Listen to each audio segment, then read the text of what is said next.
చర్యలు ఏవైతే ఉన్నాయో అంటే పేదల ఇళ్లన్నింటినీ కూల్చివేశారో ఆ కూల్చివేత సందర్భంగా అంటే బతుకమ్మ పండుగ ఈరోజు ఎంగిలి పూల బతుకమ్మ ప్రారంభం అవుతుంది. ఆ సందర్భంగానే హైడ్రా కూల్చివేతలు చేపట్టడంతో అక్కడ ఉన్న వాళ్ళంతా కూడా హైడ్రా తీరును అదేవిధంగా ప్రభుత్వ తీరును నిరసిస్తూ బతుకమ్మ ఆడుతూ అంటే బతుకమ్మ పండుగ వచ్చింది ఉయ్యాలో, మా ఇళ్లను హైడ్రా కూల్చివేసింది ఉయ్యాలో, మేము ఎక్కడికి పోవాలో ఉయ్యాలో అంటూ కూడా వాళ్ళు బతుకమ్మ పాటలు పాడుతూ కూడా నిరసన వ్యక్తం చేసిన పరిస్థితి అయితే ఉందని చెప్పుకోవచ్చు.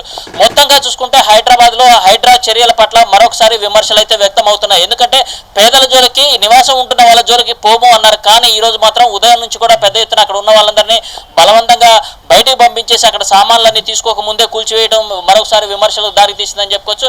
అయితే దీన్ని హైడ్రా అధికారులు మాత్రం పూర్తిగా సమర్థించుకుంటున్న పరిస్థితి అయితే ఉందని చెప్పుకోవచ్చు. ఎందుకంటే గతంలో దీనికి సంబంధించిన ఆరోపణలు వచ్చి ఫిర్యాదులు వచ్చాయి. ఫిర్యాదులకు సంబంధించి విచారణ చేపట్టాము. విచారణలో ఇది పూర్తిగా ప్రభుత్వ స్థలమని గుర్తించాము, అందువల్ల వీటన్నిటిని కూల్చివేస్తున్నామని చెప్పేసి అధికారులు చెప్తున్నారు. అయితే ఆక్రమణలు చేపట్టినప్పుడు ముందుగా ఎందుకు చర్యలు తీసుకోలేదు అంటే రెవెన్యూ అధికారులు దీనికి సంబంధించి ఎందుకు చర్యలు తీసుకోలేదు? తమకు వాళ్ళంతా కూడా అమ్మకాలు చేశారు, అమ్మకాలు చేసి దాదాపు ఏళ్ళు గడుస్తుంది, తాము నిర్మాణాలు చేపట్టినప్పుడు ఎందుకు అడ్డుకోలేదు? ఆ తర్వాత తమకు సంబంధించి కరెంటు బిల్లులకు సంబంధించి కానీ మున్సిపల్ ట్యాక్స్కి సంబంధించి అప్పుడు ఎందుకు మాట్లాడలేదు? అంతా అయిపోయిన తర్వాత ఇప్పుడు వచ్చి ఎలా కూలుస్తారంటూ కూడా అక్కడ ఉన్న స్థానికులంతా కూడా ఆగ్రహం వ్యక్తం చేస్తున్న పరిస్థితి అయితే ఉందని చెప్పుకోవచ్చు. సో మొత్తంగా చూసుకుంటే హైడ్రా చర్యలపై ఒక వర్గం మొత్తం కూడా తీవ్రంగా విమర్శలు చేస్తున్న పరిస్థితి అయితే ఉంది. ఎవరైతే ఫిర్యాదు చేసినా వాళ్ళు మాత్రం హర్షం వ్యక్తం చేస్తున్న పరిస్థితి అయితే ఉందని చెప్పుకోవచ్చు. అయితే ఇక్కడ ప్రధానంగా చూసుకోవాల్సింది ఏంటంటే ఆదివారం నాడు కూల్చివేతలపై హైకోర్టు గతంలో ఆగ్రహం వ్యక్తం చేసిన నేపథ్యంలో మరోసారి ఆదివారం నాడే హైడ్రా కూల్చివేతలు మాత్రం విమర్శలకు అయితే దారితీస్తుందని చెప్పుకోవచ్చు. Vaishnavi. Right, thank you Ram Naresh.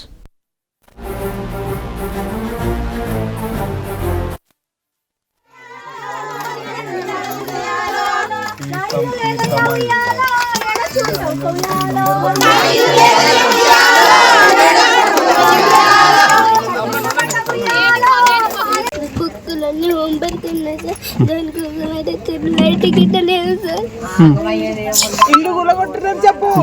ఇల్లు గిట్ట కట్టిరు సార్, లైట్ లేదు, స్తంభాలు గిట్ట పడి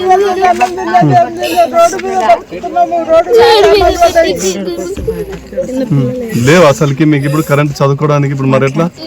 ఈ టైం దాకా తిండి తిప్పలేదు సార్. ఎవరో ఇట్లా చూసిన వాళ్ళు టిఫిన్ ఈ టైంకి సాయం చేస్తే ఈ టైంకి తినిపించుకుంటున్నాం పిల్లలకి. మాకు పట్టింపు లేదు, మేము ఏ కబ్జాలు ఏ డబ్బులు పెట్టి మేము కొనలేదు. మా చిన్నప్పటి నుంచి ఇదంతా కోరి మీరే న్యాయం చేయండి సార్. మాకు చేసుకుంటే కానీ సార్ మరి దీంట్లో సార్